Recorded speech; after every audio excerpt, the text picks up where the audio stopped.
Hey, everybody. I'm Regina King. I'm the director of One Night in Miami.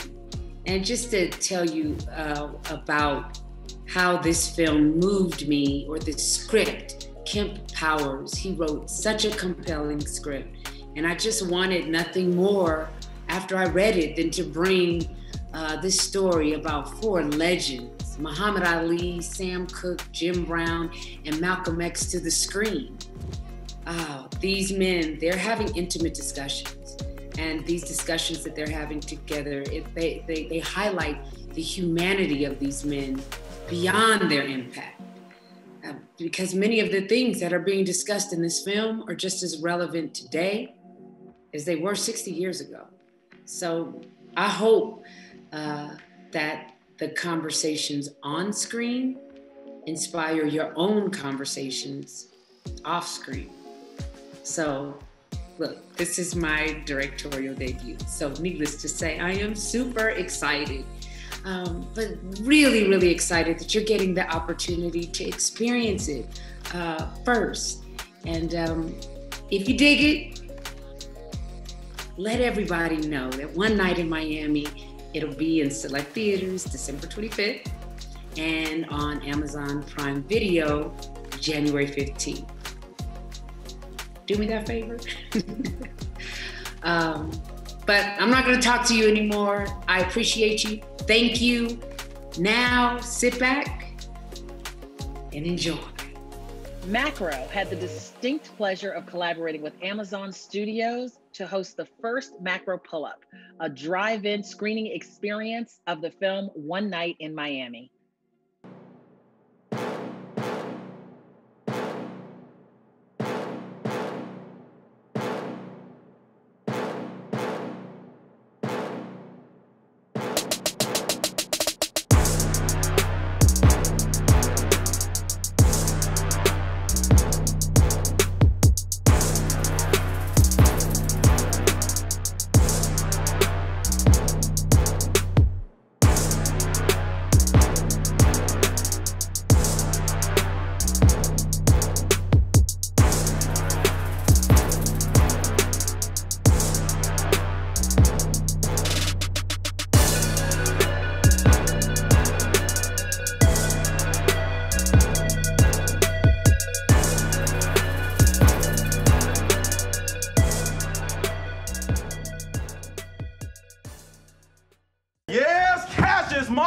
Clay is the new heavyweight champion of the world, boy. Yes, he is. And I don't even have a scratch on my face.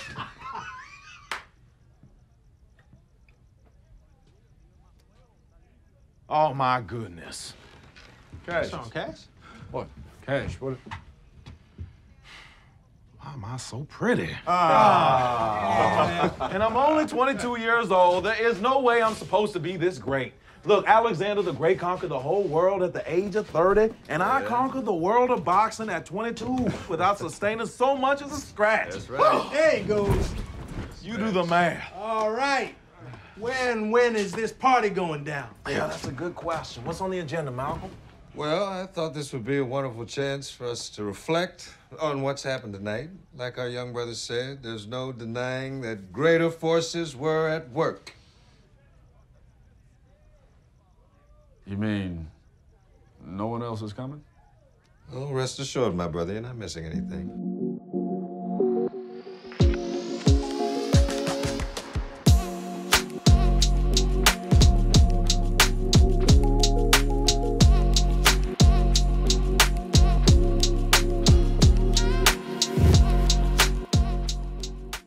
Hello, everyone. Welcome to the Macro Pull-Up powered by Amazon Studios. I'm Stacey Walker King, Chief Brand Officer of Macro, and I am here with these two wonderful gentlemen to discuss One Night in Miami, this beautiful film directed by Regina King, based on the stage play by Kemp Powers. Here we have with us Eli Goree, who beautifully portrayed Cassius Clay in this film, and Leslie Odom Jr., who embodied Sam Cooke. Welcome, gentlemen. Thank you for joining us. Thank you for having us. Thank you. So the first thing that I have to just say, as we have now seen it, we love it. Just congratulations on this film. We were all of us here, so taken by your incredible performances. It is not an easy thing to do, to portray characters who we all feel like we know so well. We know them; they are as real to us now as as they were then. So, Eli, first question for you is about playing Cassius Clay. How did you come to this role? What was important for you to bring to it, and how did you just portray him differently than what we've seen before? So I originally got the role for another film. I was auditioning for about Joe Frazier and Muhammad Ali that Ang Lee was doing, and so I started prepping. I started gaining weight, started boxing, and I ended up not getting it. In fact, it ended up going to Kingsley, who plays Malcolm X in One Night in Miami. But after I didn't get it, I had heard this story when I was in acting school about how Daniel Day-Lewis had been working on There Will Be Blood. He'd been down on an oil rig in Texas, and the film's budget had gotten pulled, and he just stayed down there. And then somehow or another, by chance, the funding came back, and he did the role, and he won an Oscar. So I was like, you know what, this is kind of a cool opportunity for me to continue to work on this character. People have often told me I resemble a young Cassius Clay, and I figured there will be other opportunities to play him in my acting life. So I just kept working, and I just kept preparing. I kept working on the accent, working on the character. And then after about a year and a half, I kind of said, well, I just done some theater for the Hollywood Fringe. I played Sidney Poitier in a play I was doing called Greenwood 1964. And I was like, you know what, maybe what I can do is do a play where I get to play Cassius. So I acquired a play, Fetch Clay, Make Man. And I was going to put that up. Really great play, and about Cassius Clay and Stephen Fetchit and their unlikely friendship. And so I was going to put that up. I started kind of prepping that, and about a month and a half before I was going to put that on stage, the auditions for One Night in Miami came out. And it was just one of those, blessed situations where I was able to kind of take all that work and put it into this performance. I love that story. That's amazing. That is so amazing. To get to work, to not wait for somebody to give you permission to get to work on something that you feel like you're called to do. I love that story. Yes. And it definitely, I must say, it shows in the performance for sure. Just, how you seamlessly, I feel like, just embodied Clay. Thank you so much. Leslie, a question for you about Sam Cooke. I think for the four gentlemen in this movie, Sam Cooke is probably the one that I think in terms of his personal life and just, kind of his direction, we may know the least or have seen the least on screen. So what was important to you in bringing him to the screen? What did you want us to see and to take away? Well, I think probably his his ways of thinking, or certainly his speaking voice is not as famous as his singing voice. I think we all know Sam King's singing voice, and that was the most intimidating part of the whole thing for me. It was like, I did not want to touch trying to imitate or just come close to Sam Cooke's singing voice. I just didn't know how you would begin to do that.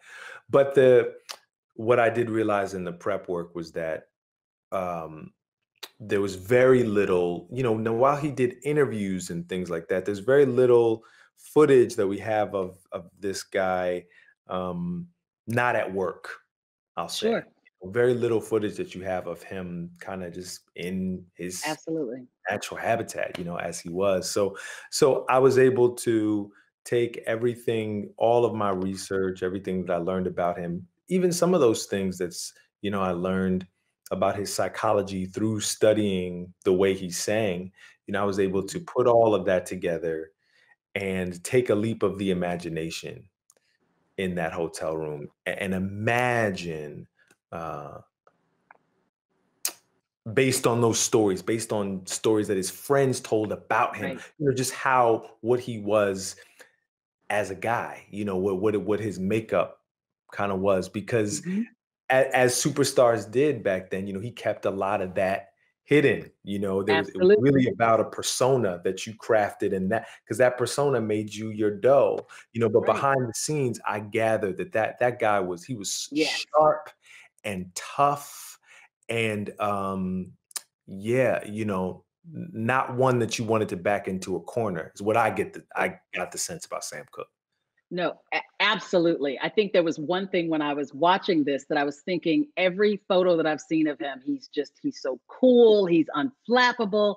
Yeah. And then in this movie, you're seeing him as passionate and, you know, as like, you know, just so present. And I loved just the way that came across in the movie.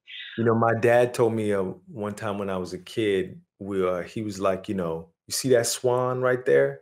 You know, there was a swan gracefully, you know, on the gliding on the top of the water. He said, underneath that water, the swan is like this. You know what I mean? Right. That there's something about, you know, for a lot of people, that grace, that thing that you see, man, the amount of effort that it takes to make it look that easy, is something else.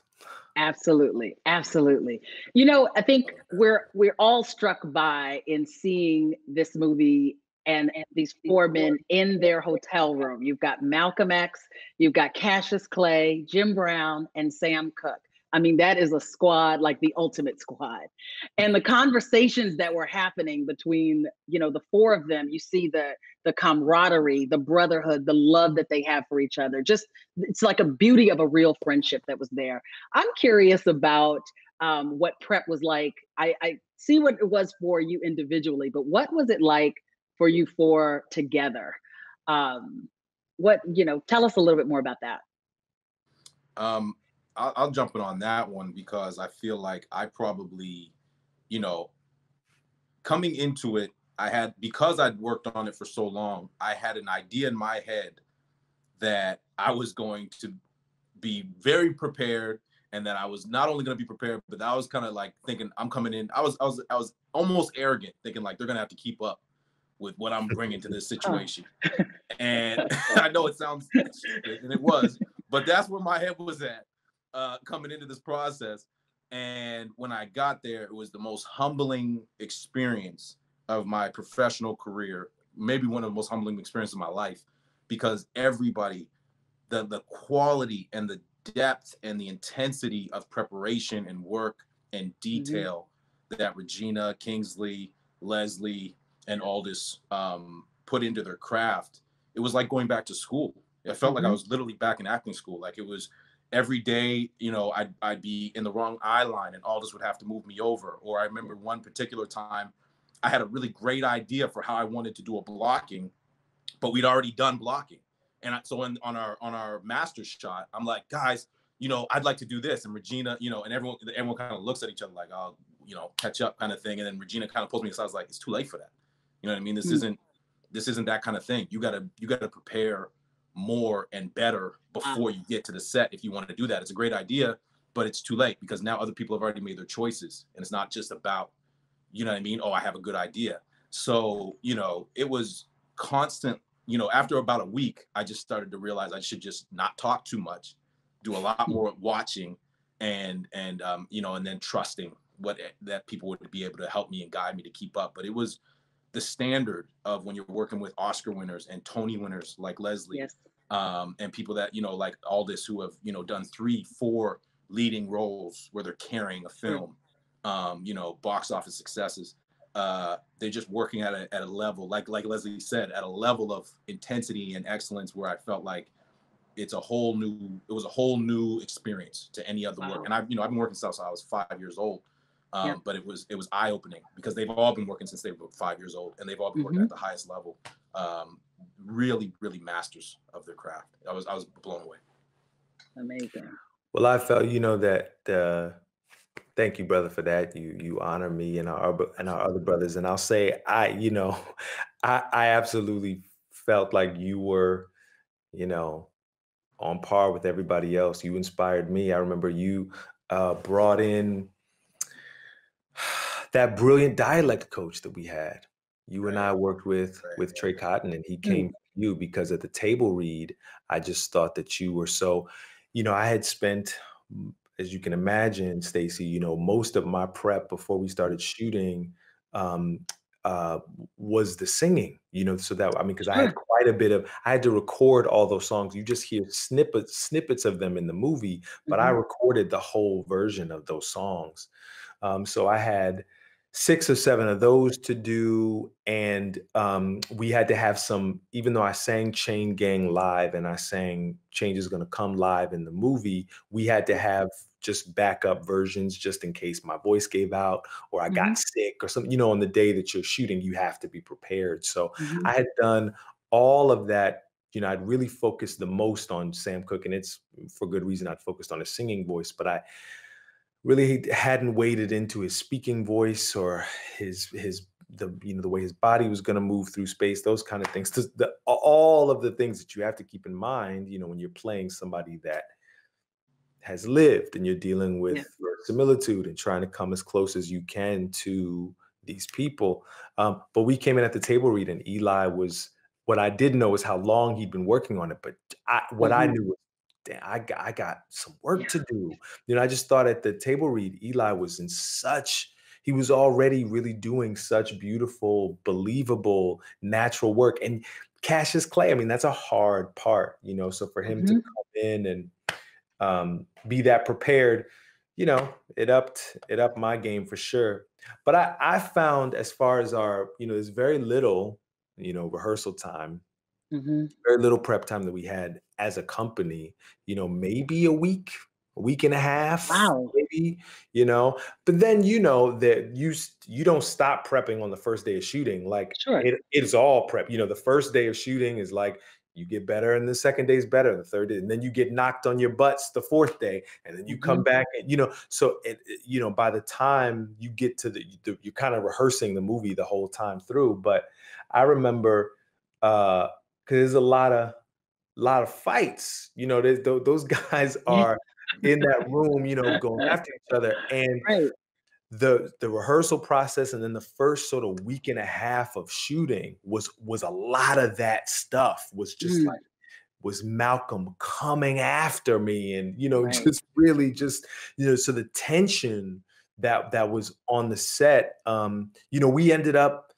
snapping at each other every now and again, always in a loving way, you know, but there's really nowhere for that stuff to go in your body. Those are your real emotions involved. You know what I mean? So we, I actually thought it was really kind of beautiful. You know, it was tense and intense, you know, while we were shooting those scenes, but I thought it was beautiful when we would kind of, you know, it's like a pack of wolves, you know, you know what I mean? Like, you know, you like bite a little hard. Okay. You know what I mean? You have to like go to your corners a little bit, take a breath. It said to me that we were getting our real emotions invested. And the movie was boarded in such a beautiful way that we came around. So we dealt with all the beautiful friendship stuff toward the end. So we were able to end the movie as actors in a really beautiful way, but the fighting stuff, we jumped in right away. We were going at each other the first, you know, 2 weeks we were in New Orleans together, 2 or 3 weeks. Wow. Incredible.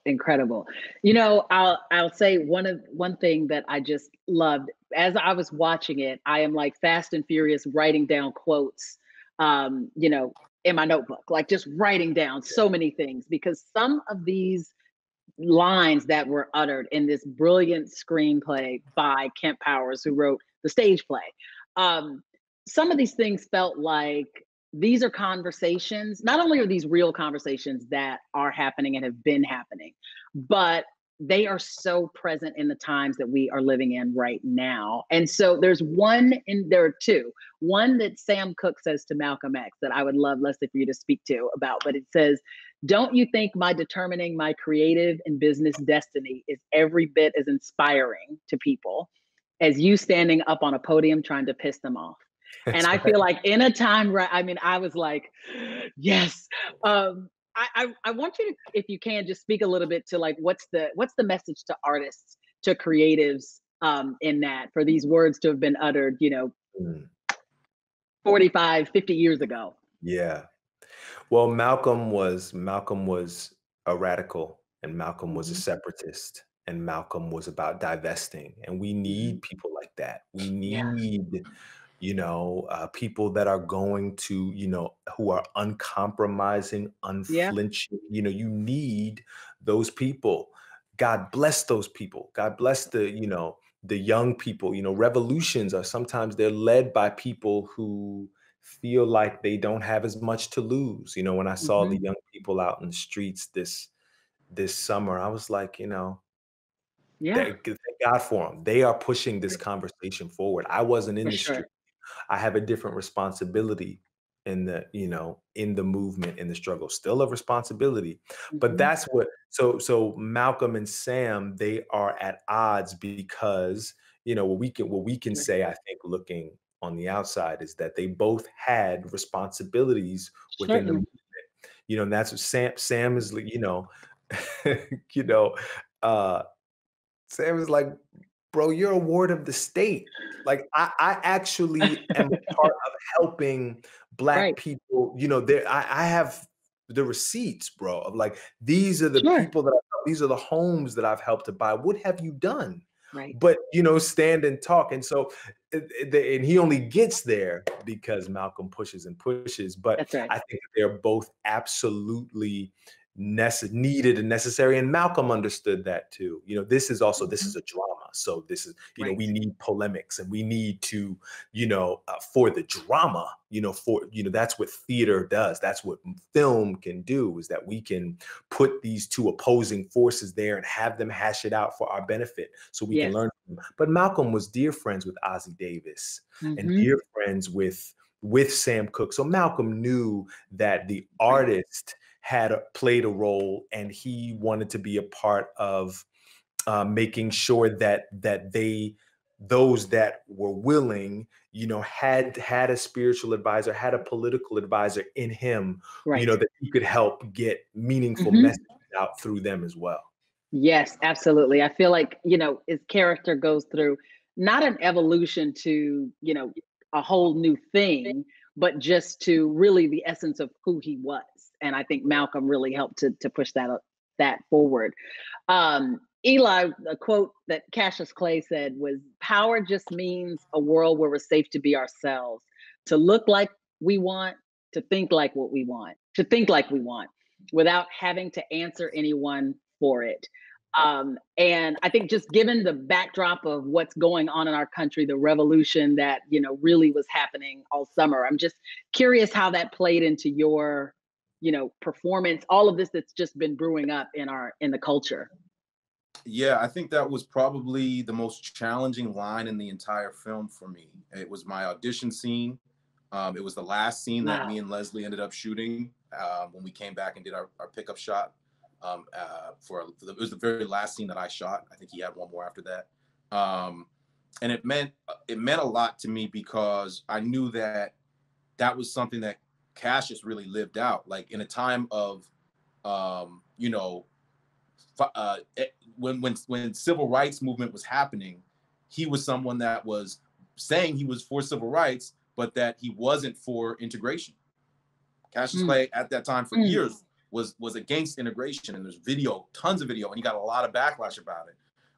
He was someone that spoke against the Vietnam War famously, but what's forgotten is that the war was very popular at the time when he first spoke out about it. It was years after that people started to turn against the war, and then he became popularized. But he lost the prime years of his career, almost a decade, and he was speaking out against this war the entire time. He was someone that was willing to, you can imagine if LeBron James said, "I'm walking away from basketball because I refuse to, because people are telling me I have to do something like go to war or do something against my principles, and I'm just not going to play basketball anymore."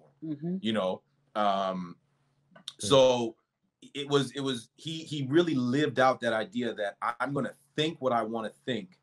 And he was every bit as controversial in that time. And I'm not comparing the two, but as someone like Kanye West today, like he was that polarizing, where people go, "What did you just say?" You know what I mean? And so I think it's a nice platitude if you just say it and you don't really mean it. It's something that sounds really nice, like, "Oh yeah, we should be able to think how we want and look like we want." But as Black people, I think often, you know, we heard we've been funneled and told this is what it means to be Black. This is what it means to be successful in Black. This is what it means to be, you know, a Black troublemaker, or to be dangerous, or to be considered a threat. This is what, you know, we have all these boxes. This is a cool Black person. They can dance and they can sing, and, you know, they can play basketball. And this is a nerdy Black person. All these boxes that Black people have been told, these are your lanes. You can fit these lanes. Even coming up, you know, as an actor, I remember people always would say, you know, oh, you're the next Denzel, right? Whereas you don't really get that if you're not a Black actor. If you're just a white actor and you're acting, you're not the next, because there's so many white actors. Who are you going to be the next? Sure. You're the next great actor, you know? So I think that's, to me, what the statement was about really saying, hey, you know, I think I got when I went to Africa for the first time, I think I really got to see that, because I remember standing on the ground and looking out and realizing that there's an entire continent run by Black people, and that they are all thinking about, they're speaking different languages, they're eating different foods, they're listening to different music, they're wearing different clothing, they have different histories and different cultures, and it's so free.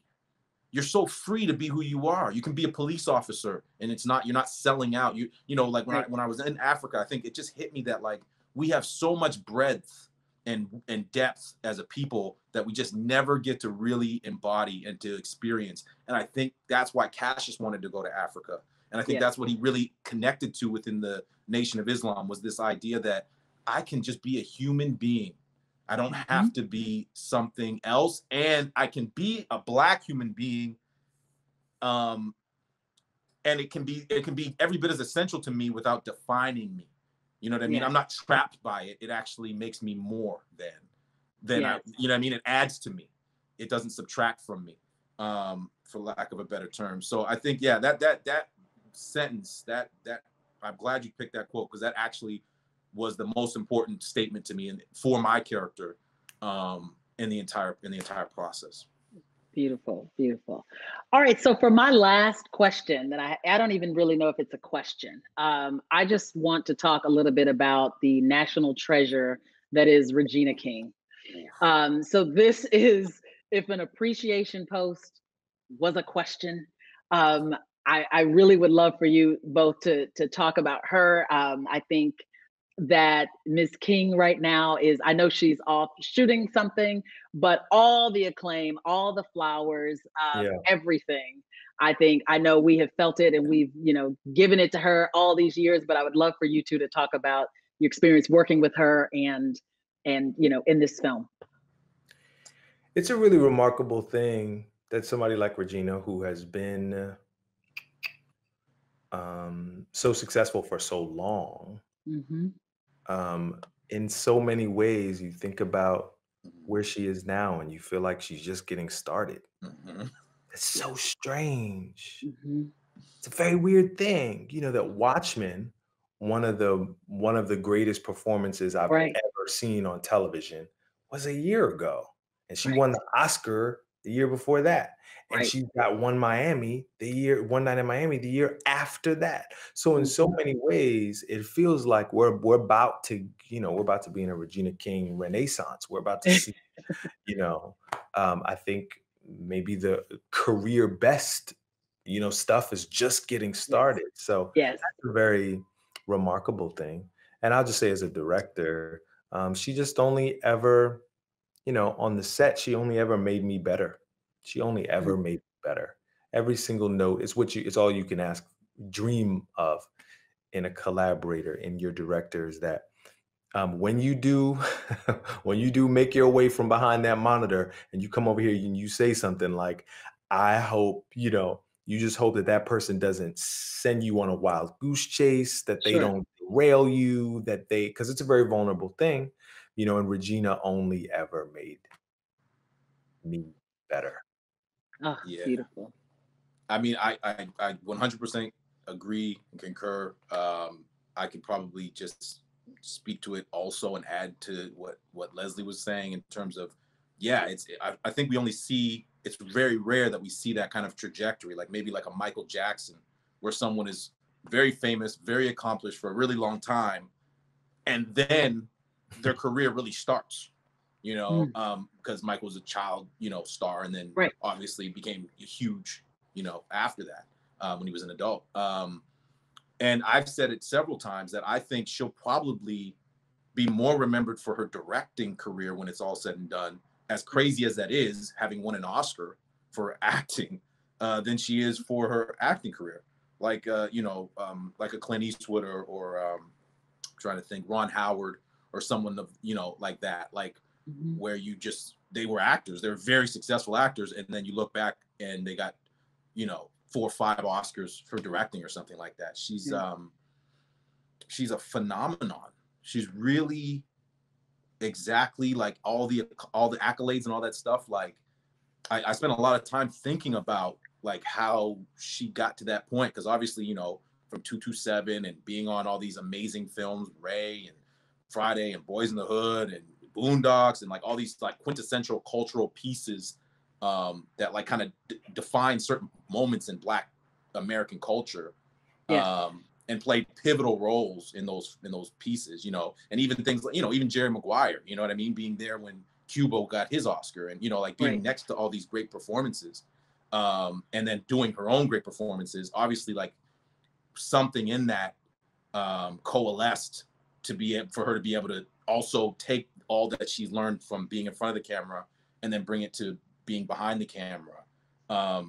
But then there's like, I wasn't, you know, I don't think anyone's, I wasn't surprised that she was a great actress director, because she's, you know, one of the great actresses of our time.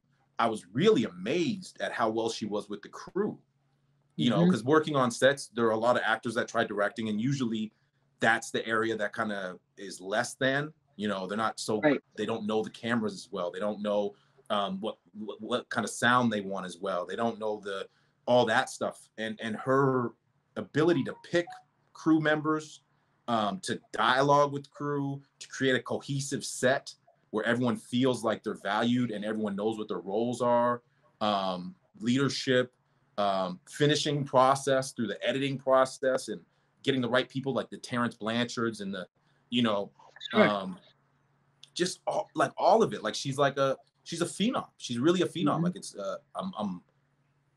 and such a gracious, humble when you're around her, just like, you know, like your sister, you know, like she's just like your family. She's so warm and inviting. You know, I say it all the time, but it's really you can't say too much. She's really the real deal.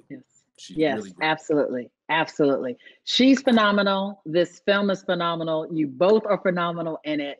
Leslie Odom Jr., Eli Goree, thank you so much for your time today. Thank you for your heart and soul that you obviously poured into this film. We cannot wait for everyone to see it. I believe it is available in limited theaters in December, and then it's on Amazon Prime Video, Amazon Studios Prime Video in January. Thank you again for your time. Thank you, Stacey. God bless you. Thank you. Okay. Yes.